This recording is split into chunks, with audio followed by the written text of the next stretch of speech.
Welcome to the Journal Brief, where we explore what's shaping journalism today. From big investigations to new trends changing how stories are told.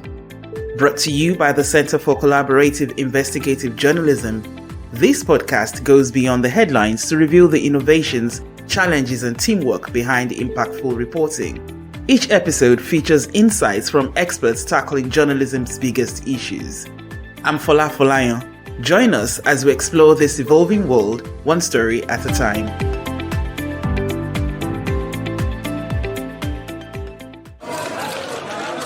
As we've been reporting, the Trump administration wants to cut the federal funds that support public media in the U.S. So upon coming out here to the briefing room, I was made aware of the funding from USAID to media outlet, and I can confirm that the more than $8 million taxpayer dollars that it will no longer be happening. The DOJ team is working on canceling those payments now. This year has been particularly hard for independent media outlets and journalists across the world. In January, the US President Donald Trump signed an executive order freezing all US foreign aid. The result? Over $60 billion in funding cut, with more than 90% of foreign aid contracts cancelled, including 10,000 agreements with USAID. For many journalists, that meant immediate consequences. Funding for key media programs vanished, staff layoffs followed, and some newsrooms had to shut their doors entirely. According to a survey by the International Federation of Journalists, 86% of their Asia-Pacific members felt the blow. Programs focused on investigative reporting, media ethics, and press freedom are grinding to a halt. And it's not just USAID. Long-standing supporters like the National Endowment for Democracy are also frozen out. Even private funders like the Open Society Foundations are stepping back, and there's growing fear that more donors in the US might follow suit. But what does this look like on the ground? Can small newsrooms in the global south survive the cuts? And what strategies are emerging to help independent journalists weather the storm? In this episode of the Journal Brief, I speak with journalists and media experts to understand the impact and explore what needs to change for journalism to remain strong, independent, and sustainable. The Center for Collaborative Investigative Journalism, CCIJ, is growing fast. We're building a powerful network of journalists, photographers, data scientists, and students from Africa, Latin America, Asia, Europe, and North America, working together to tell impactful stories. Want to stay in the loop? Sign up for our newsletter and be the first to hear about opportunities, events, and groundbreaking investigations. Join our community today at www.ccij.io.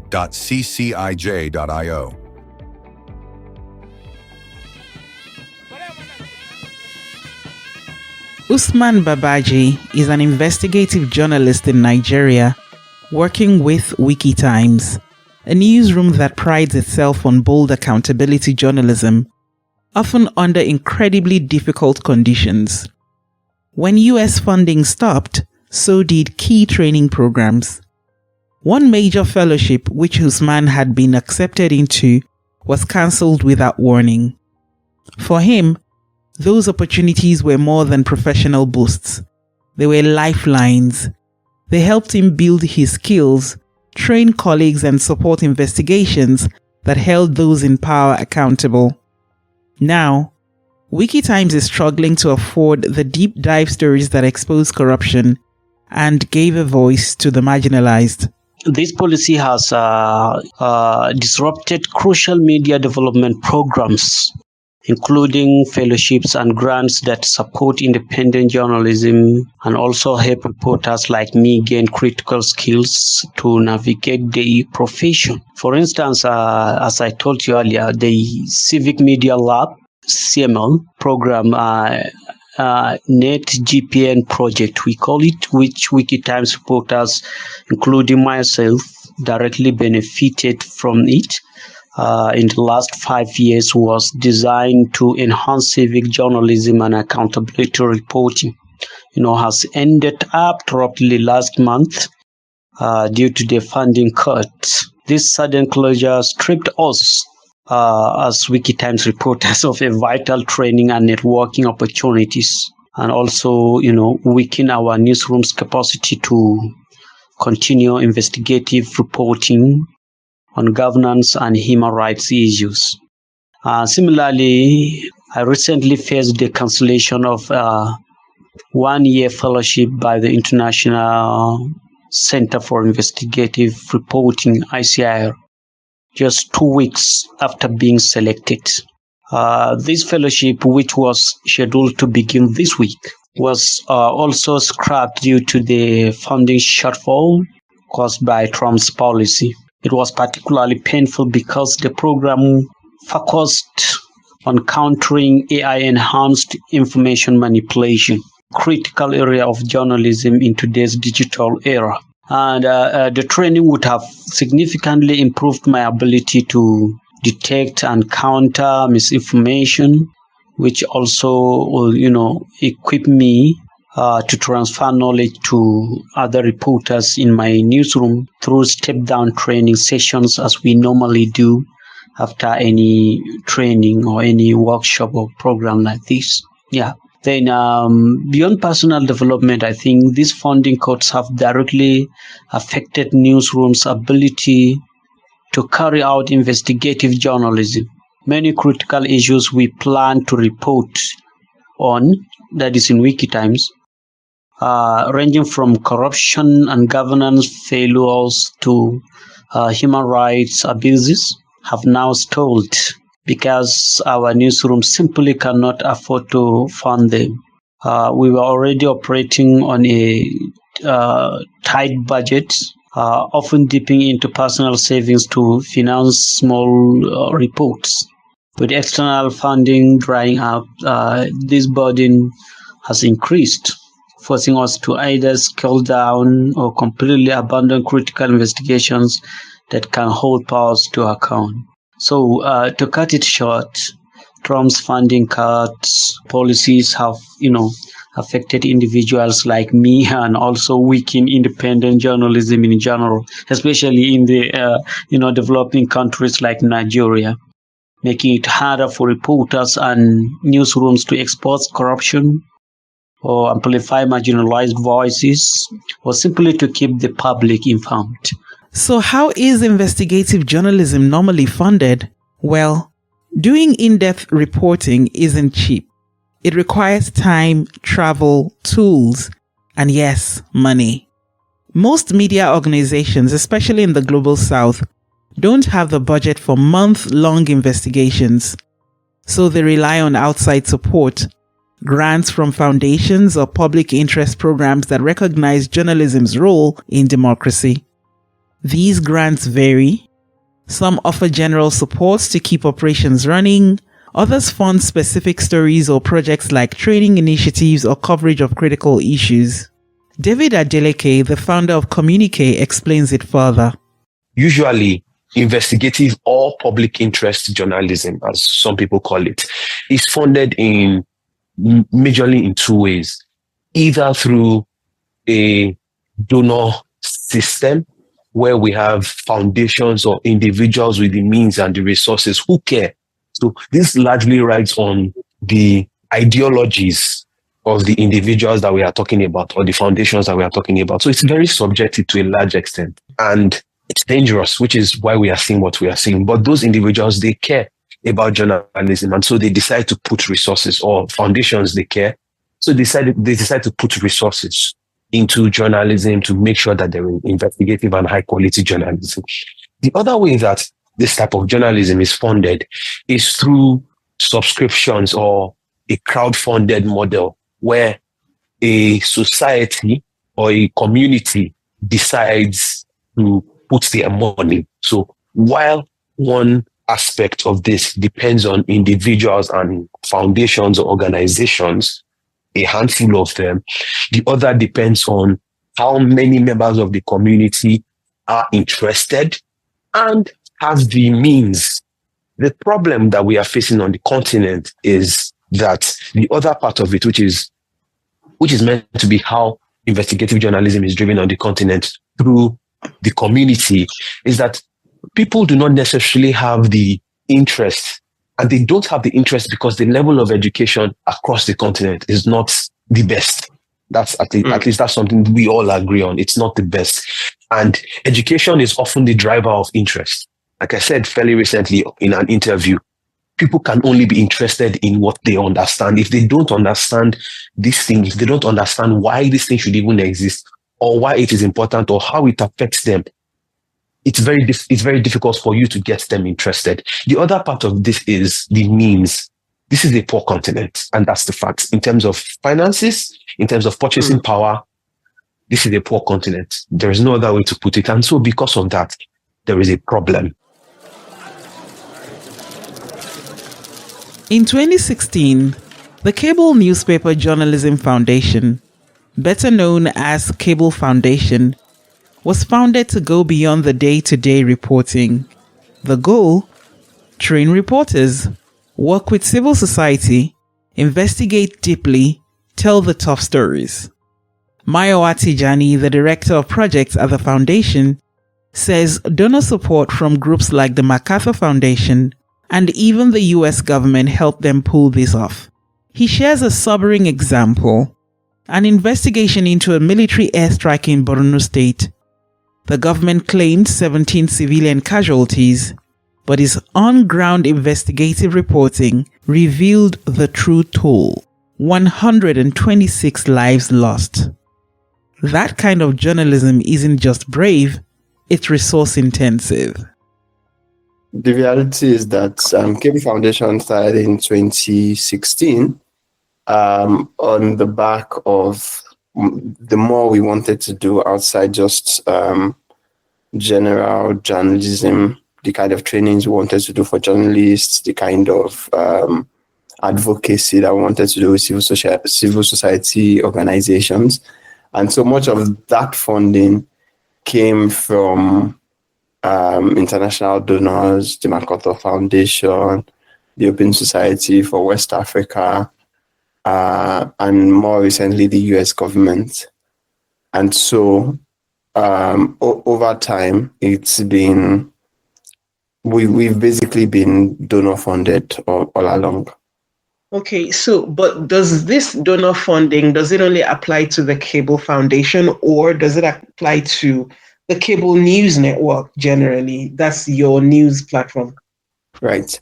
So the way it also works is that much of the funding is at least domiciled with Cable Foundation. For the Cable newspaper itself, a lot of funding basically comes from adverts, partnerships, and of course, that also means that some of our funding is also from this donor funding. And I give an example of, say, most of the trainings we do is training cable journalists and journalists within the ecosystem in which we work. So we can directly say that these are trainings, for example, are funded by these donor funds, one. Then investigative journalism. So as someone who has been in the industry for a while, I'm sure you're aware that there are certain stories that are very expensive to do.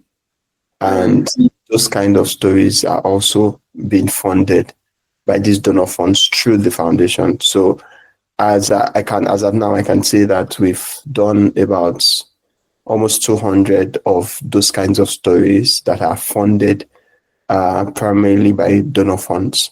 Of course, there are some of those stories that we do from some of the revenue that comes in from adverts, but more often than not, they are donor funded, and they sort of it sort of helps the Cable as a newspaper to be able to do those things. Without that kind of funding, it'd be a lot more difficult to do that. And I can probably give a personal example here. In 2017, I went to report, and I went for an investigation in Maiduguri. It was something about when it was about the Nigerian military striking a civilian camp and killing a number of people. The Nigerian military claimed that they killed 17 people accidentally. When I went in there and basically did some investigation at the hospitals, at the sites of the crash and all that, I found out that they actually killed 126 people. This whole thing took me like about a little over a week. And of course, for that whole week, someone has to pay for my accommodation, someone has to pay for transport, someone has to pay for my security, pay for all the other payments that come through. And of course, that sometimes is a lot of money that the foundation covers. Now, a year earlier, I also did a similar story, but this time around, I think it was in Adamawa State. And I was there for 3 days. It was a story about 275 women and girls who were recovered from Boko Haram, and they were kept in a camp in Makwe. I went to the camp. I spoke with many of them. I did a lot of stories from those experiences, but the biggest of it was that I felt that the women were unsafe because everybody knew where they were, and even Boko Haram could come back and strike. And so I made some recommendations in my reports that they should be moved to an anonymous location, like somewhere where the public does not know. And fortunately, they were moved. And a few days later, Boko Haram actually came to the camp and wanted to recapture the women, but of course, they're no longer there. So in that particular instance, there were a lot more stories I could have done in that situation, but because of funding constraint, I had to spend just about 2-3 days in Adamawa before returning to Lagos. So I know from my own experience that once funding is available, there's a lot more journalists can do. And of course, this is something that any journalist who has done this kind of work in Nigeria can tell you. And so the advantage that we had was that the cable newspaper journalists could do stories because the funding was there to sort of support in places where maybe it might be a little bit bumpy for just the cable newspaper to cover out the costs. The Center for Collaborative Investigative Journalism, CCIJ, is growing fast. We're building a powerful network of journalists, photographers, data scientists, and students from Africa, Latin America, Asia, Europe, and North America, working together to tell impactful stories. Want to stay in the loop? Sign up for our newsletter and be the first to hear about opportunities, events, and groundbreaking investigations. Join our community today at www.ccij.io.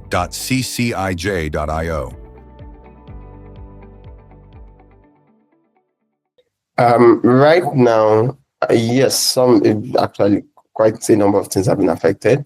Let me start with the most obvious. We had a project that was funded by the US government around climate journalism, and the plan was we were going to train some climate journalists, and it was like a fellowship kind of program. They train them, go with them on like a field trip to coastal regions where people were feeling firsthand effect of the climate crisis.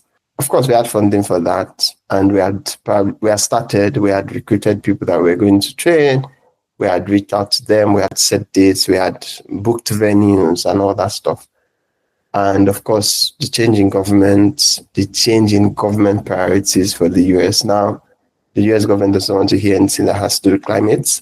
And as a result of that, they had to, of course, there was a stop work notice on that project.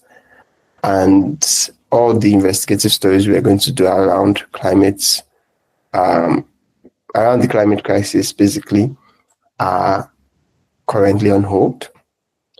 And we're in the process of finding alternatives, either alternative external funding or cutting things within to sort of fund some of those projects. We also had some projects around training women, female journalists, in reporting conflicts, basically, and helping them with safety procedures and all the things they need to know for such reporting.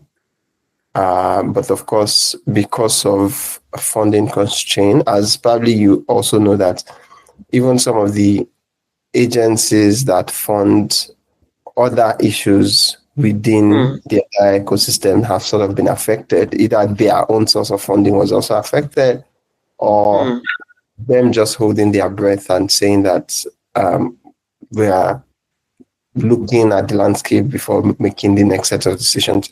So at this point right now, I'll say we're in a transition. We are looking at internally at places where we can get more funding to fill in some of these gaps. With our staff, we've not had to fire or lay off anybody. Like I said earlier, because of our plan that what we cannot afford, we don't sort of do it, so to say. So we don't have a staff structure that we can not afford or cater to. So for now, I think we are good on that wise. It's just some of the projects that slowed down.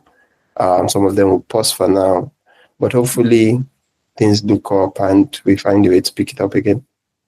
One of the realities that we must face is that until, and I know that this is an entitled thing to say, but I feel like until the public is ready to fund public journalism, I think that we would always be in situations like this.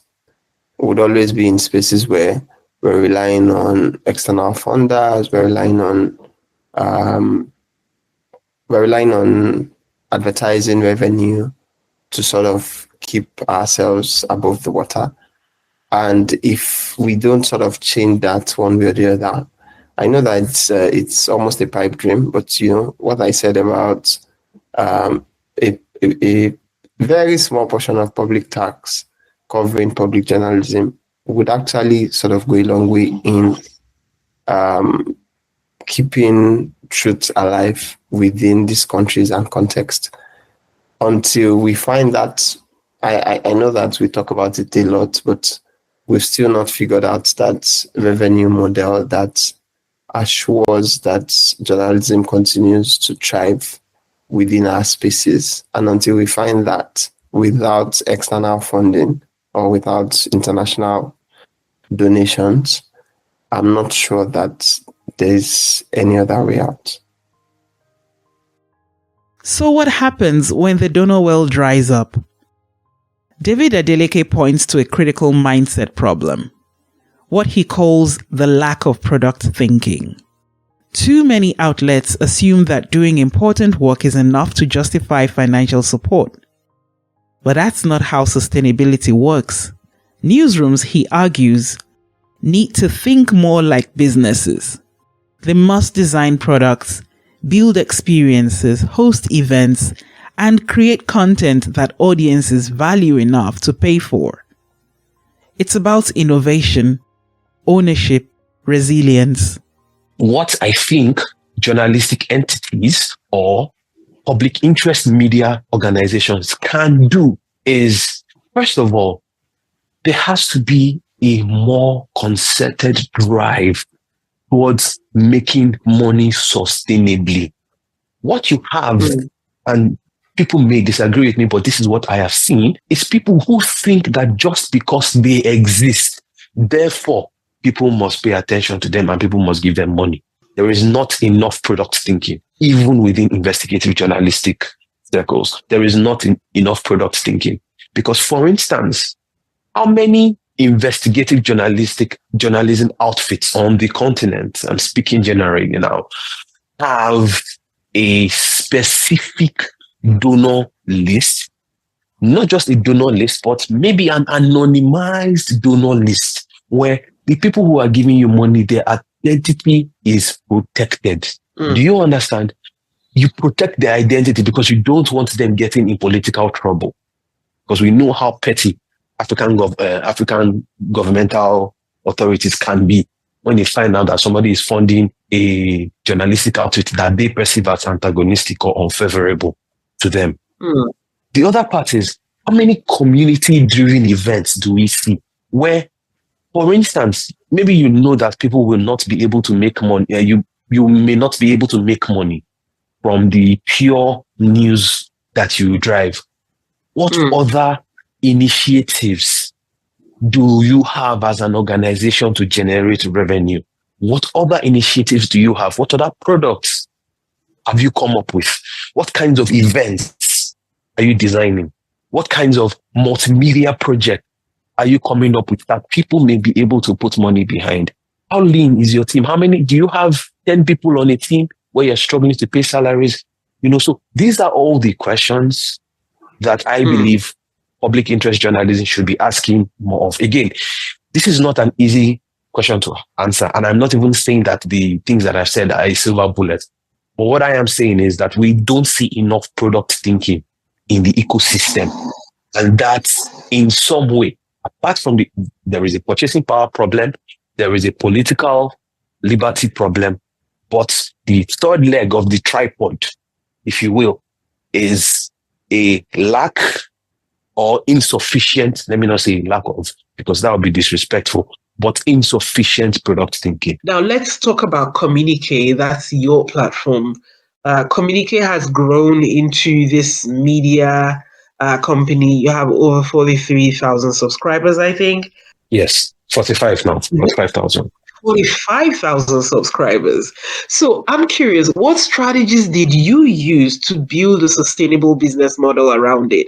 And what lessons should media founders be learning from Communique? So some of the things that I've said are the questions that I asked myself. So don't forget, Communique started as just a newsletter. It was something I saw a gap in the market. I wasn't planning to build a business or a company, to be honest. I just wanted to start a newsletter that was addressing certain questions, which is what a lot of people do. They're not necessarily planning to build a business. But when the time came for Communique to become a business, I now had to ask myself questions. First question is, the topics that I am covering right now, or the people, the industry that I am covering, the audience I am serving, if I look at them as a customer base or a consumer base with spending power, are they enough to sustain the kind of business that I want to build? At the time, the answer was no. The second part of the question is, the products that I am offering right now, are they enough to sustain the kind of business that I want to build? Again, the answer was no. And the third was, the manpower that I have right now, which at that time was just me, is this enough to sustain the kind of business that you want to build? The answer was no. So I had no. And then the next layer was, all right, what kind of coverage?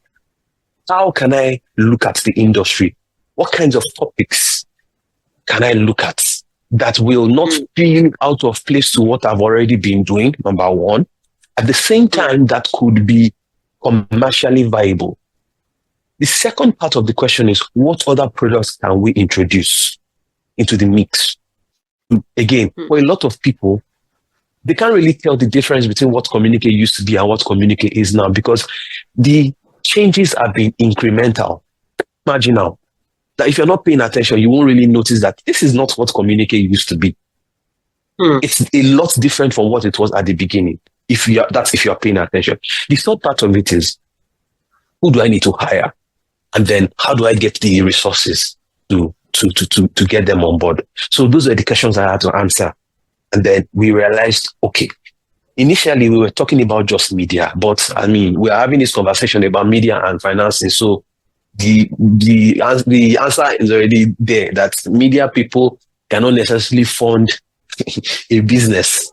They are not the people who will fund the business. They are not flush with cash.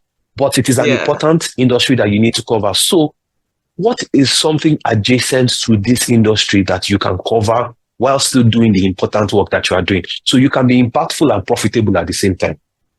And so we decided, let's look at the creator economy. But in Africa, the creator economy is nascent. Also, in Africa, people consider the creator economy to be Well, I consider the creator economy and the media to be a subset of something larger, which is the creative economy. And the creative economy is essentially the ecosystem that governs how people make money with content, with creativity, etc. And so it makes sense for me to zoom out and cover the creative economy because, again, the creative economy has been existing for a very long time. It's just that the name now is a buzzword. But when you talk about creative and cultural industry, in Africa, we've had it for hundreds of years. That's a fact. We've been making money from culture and creativity for hundreds of years. So this is not a fad. It's just that now more investors, in quotes, are paying attention to the industry. So again, it makes sense to cover it because those investors, they will need data, they will need insights, etc. So that solved the problem of commercial viability for coverage for products. A newsletter is making some money, but there can be more ways to make money. So we thought about research, we thought about events and all these other things that we've seen people make money with, but nobody has really built an ecosystem. And that's the key word here. We are building a knowledge ecosystem. And so each product feeds into the other. So newsletters feed into events, feed into research, feed into consulting, feed into program development via the academy, feed back into the newsletter, etc. It's a cycle and everything feeds itself. And so that's where you are building an ecosystem of interdependent parts so that if there's a recession and people no longer can go for events, your newsletter is still there, your program development is still there. You can still do things online. You can still consult and do research. If people decide they don't want to do research anymore, you can still depend on events. You can still depend on the newsletter.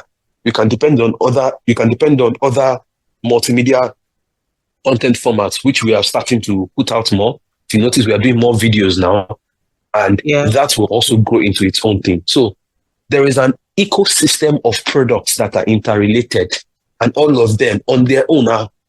If we decide we wanted to do one on its own, each one by itself can stand on its own 2 feet as a commercially viable business. But if you want to build something bigger, then you put together a sum of many parts, and it can be bigger than one thing. Then the third part is, of course, hiring people. So then that was where I was bootstrapping a lot at the beginning, but then thankfully we got some operational investment. So investors, we got some investors who put money to help us push our operations, at least give us runway, right? So we're also still raising some angel investments and impact investment and all of that, but not VC, because VC and media are not compatible at all. So we're not raising VC. We're not raising VC capital. I'm not trying to be outlandish with valuation and all of that. I want to build something that is organic. So those were the different elements of thinking, strategy and product. So business strategy, product strategy, audience engagement strategy, etc. that have gone into making Communicate what it is today. Independent journalism has always been a public service, but to survive, it also has to be sustainable. This moment, while undeniably tough, is also an opportunity, a chance to rethink how we fund the truth, to move from dependency to creativity, from emergency funding to long-term resilience. For Usman, Mayowa, and many others like them, the mission hasn't changed. The stakes are still high. But maybe, just maybe, the future of journalism won't be written by donors alone, but by the communities, the creators, and courageous individuals who believe the truth is worth investing in. This has been the Journal Brief. Thank you for listening.